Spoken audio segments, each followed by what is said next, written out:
How's it going, my dudes? It is your boy, the Maple Warlock. Yes, the Maple Warlock, here once again with another exciting episode of some Fallout 76. Today we are going to try to get to the bottom of what happened to the Brotherhood and explore the Allegheny Asylum. So also I'm kind of oddly dressed without my helmet because there's a challenge I'm trying to also get done. Oh, line in the sand's gonna start. Perfect. So what do we have to do?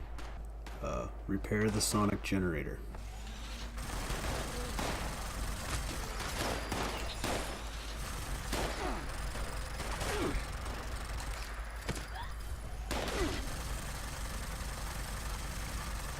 Oh my god, this thing's hard to aim.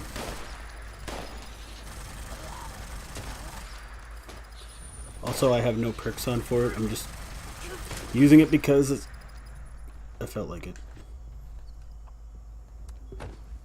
Initiate the pre-combat check. Do not turn on the defense system song generator unless ordered by the RAS. Every minute the system's on, drains power reserves. Remember, pre-combat check. Automatic boot sequence starting. Power cycling. Get ready, brothers. Brace for Scorch Beach assault.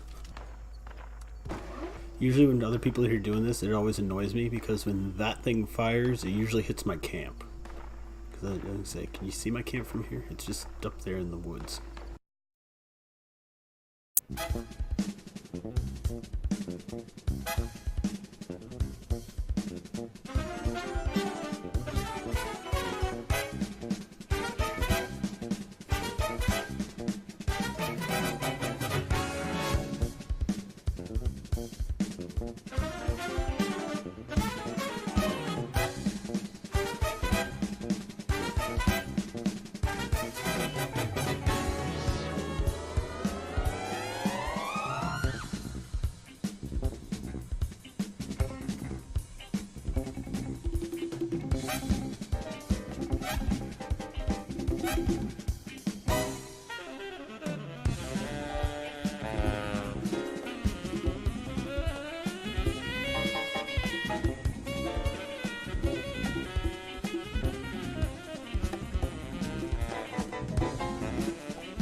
Hey, there we go. It was pretty intense. Do we get anything good for it? Not really. So yeah, let's we'll head inside. Okay, so somebody has recently been here because there are meat piles. Recon notes to self. I knew it. I remember coming here on a school field trip. Walls as strong as I remember. That was fun. Power lines run underground and connect up to Thunder Mountain. Easy to grow into. Boy, is the whole thing a fixer-upper. And the smell. And there's the small power pool. But we've got power armor and mini guns for that. Do I want to live in a bad house? Better than being crazy like Sardines Adventure. The Silver House.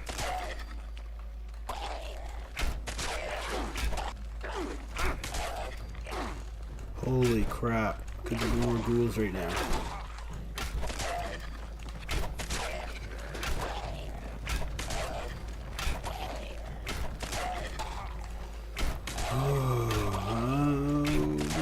This may take a while.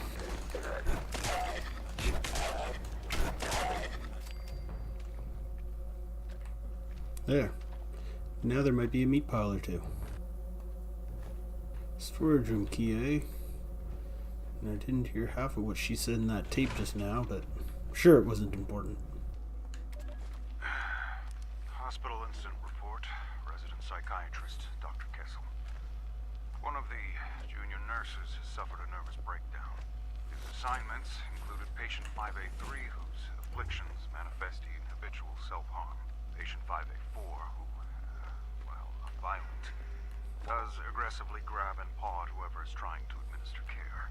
And also, patient 5B7 breaks down into loud, unconsolable fits of crying with no apparent cause or trigger.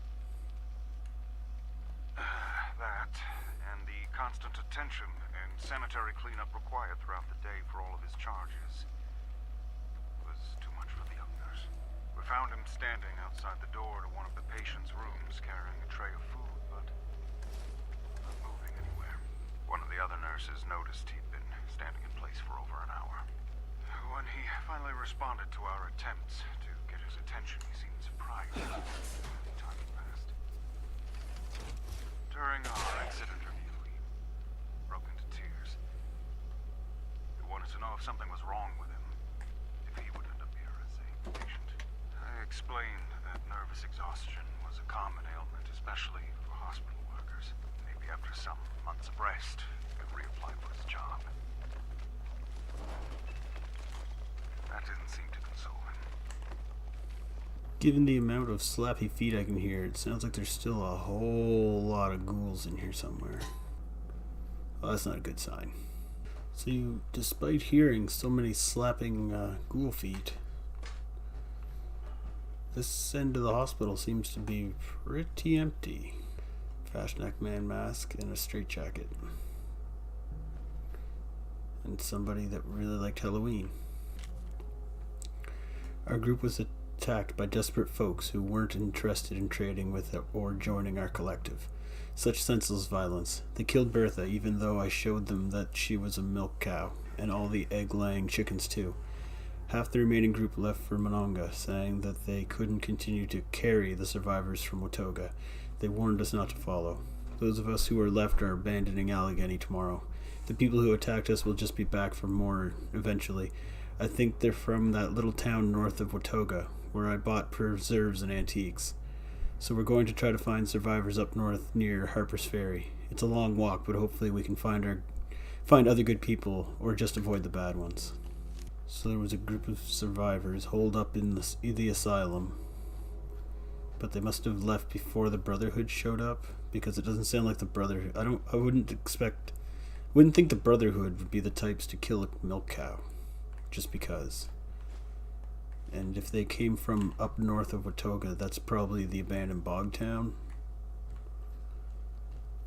And I think they were getting those folks got pretty desperate. Sleeping on a bag of fertilizer with glowing mushrooms growing out of them. Nope, that's not creepy at all.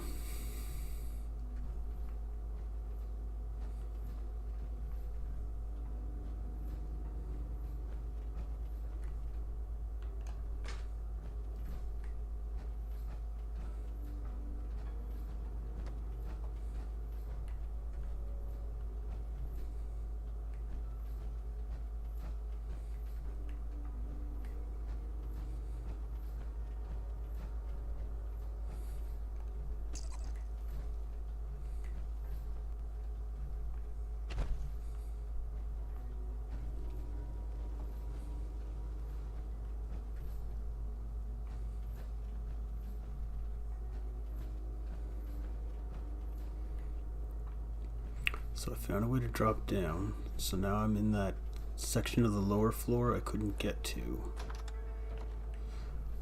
Nothing is real. We got a Brahmin skull, a lighter on a table. Nothing is real written in red, and a headless skeleton. But there's a Brahmin skull on the ground here next to him. Is it potentially supposed to be on him? Was he like a minotaur? Is that the gag?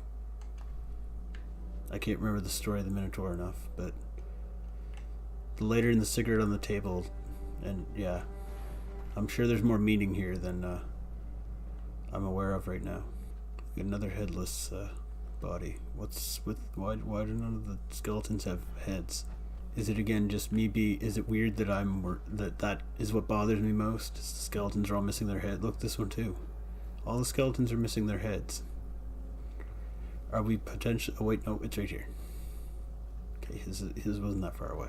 But is there... I thought maybe there was going to be a... we're going to find a room here eventually full of heads. Hospital incident report. Resident psychiatrist Dr. Kessel. We had a fight break out today. All the patients in the dining room area for the morning meal and all the attending staff were present.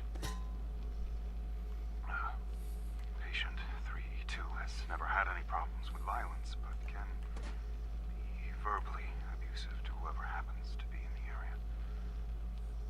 The staff intervened, but patient 3E2 broke free from restraint by biting into one of the nurse's hands. Another nurse and I chased her down the hallway while the rest of the staff tried to contain the patients in the dining room who were obviously agitated by what just happened. We were finally able to hold her and administer a sedative, and the unfortunate nurse whose hand had been torn open received treatment. All the other patients have returned to their routines, but patient 3E2 and 7C1 will need to be monitored in case this is the start of habitual violent behavior. The prognosis for either of them being released has slipped even further into statistical irrelevancy. I wonder if he was writing those, if the incident was before or after the war started and the bombs fell. Okay, nothing out of the ordinary here. Saffron fell through some floorboards while scouting on the second floor and sprained her ankle. All things considered, we lucked out. It could have been much worse. Just close up that area for now. Priority list. Need more coal. Get more rooms for survivors. Keep training with Togans on the basics. Send scouting groups to look at nearby farms for supplies and survivors. We need more seeds, and we have plenty of chems to trade. Someone mentioned that they saw some chickens on a foraging run.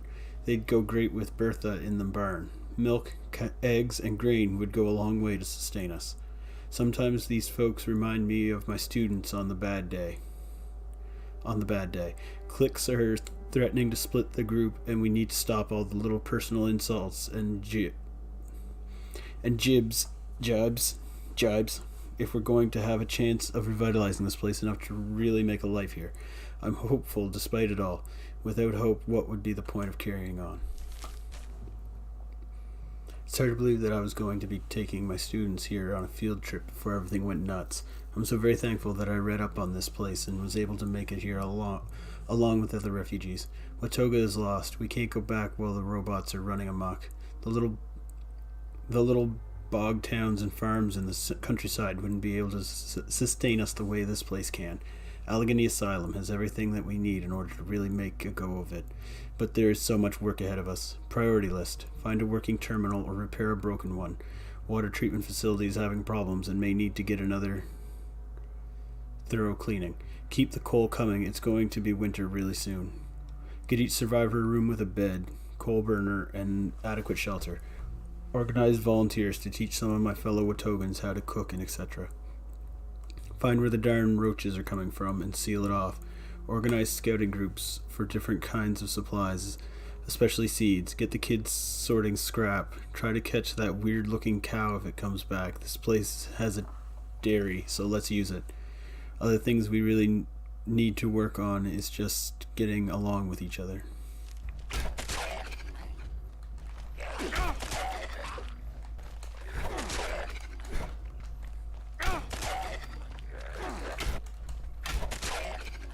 Here's the breaker. That's that door I was trying to get in. Oh yeah? If you're hearing this, stranger, I'm dead. The Brotherhood is dead. But I'm relieved. Relieved there is someone, anyone, alive. I honestly don't care if you're Chinese, American, or whatever. You're a human being. Listen, I don't have much time, but the Scorched are more of a threat than you can ever imagine. You have to find a way past the security I installed. If you're former military, all you need is your government-issued military ID card. If not, find a way.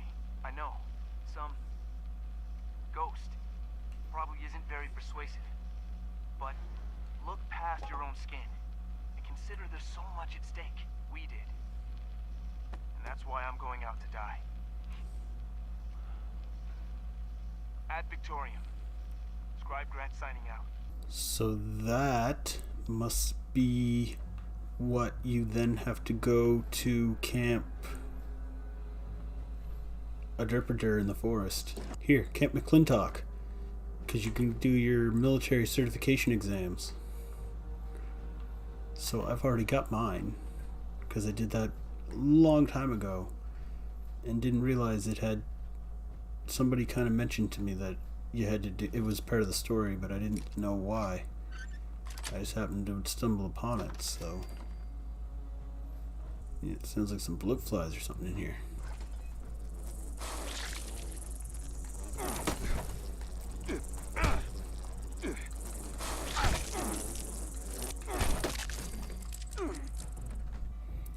Still no pie for me. Yeah, this side of the asylum's starting to look a little more militarized and like they set it up. So I'd say we're getting close to some more Brotherhood stuff. Yeah, I'm really starting to get annoyed that here I've been this whole time battling it out, trying to get workshops, making ammo for my energy guns. Meanwhile, I didn't want to come down here until I was recording, and it turns out that this frigging asylum is just stuff full of stuff for making energy ammo. Because you just need plastic, lead, and copper. And I'm finding all kinds of plastic, lead, and copper. Actually, I'm not finding a whole lot of lead. I'm mostly finding plastic and copper. But then, like I said, the mine, the Lucky Hole mine, is full of lead.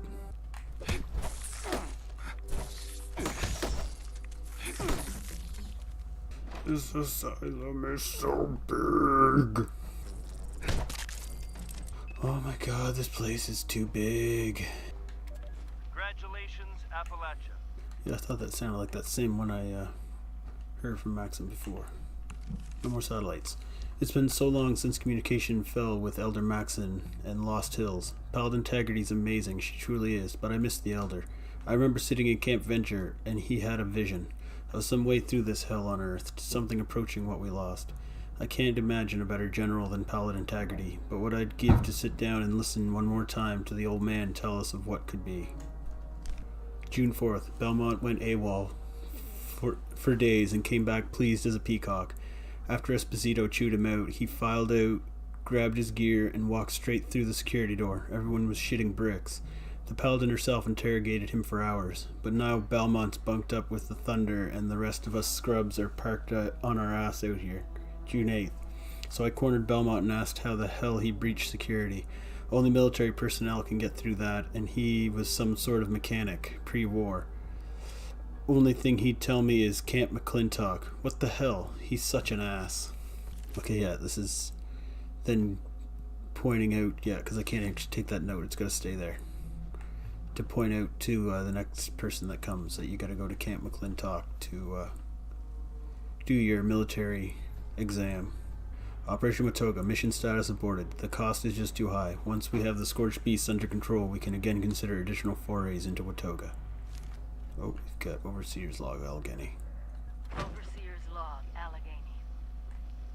A mental asylum as a last stand against the Scorched.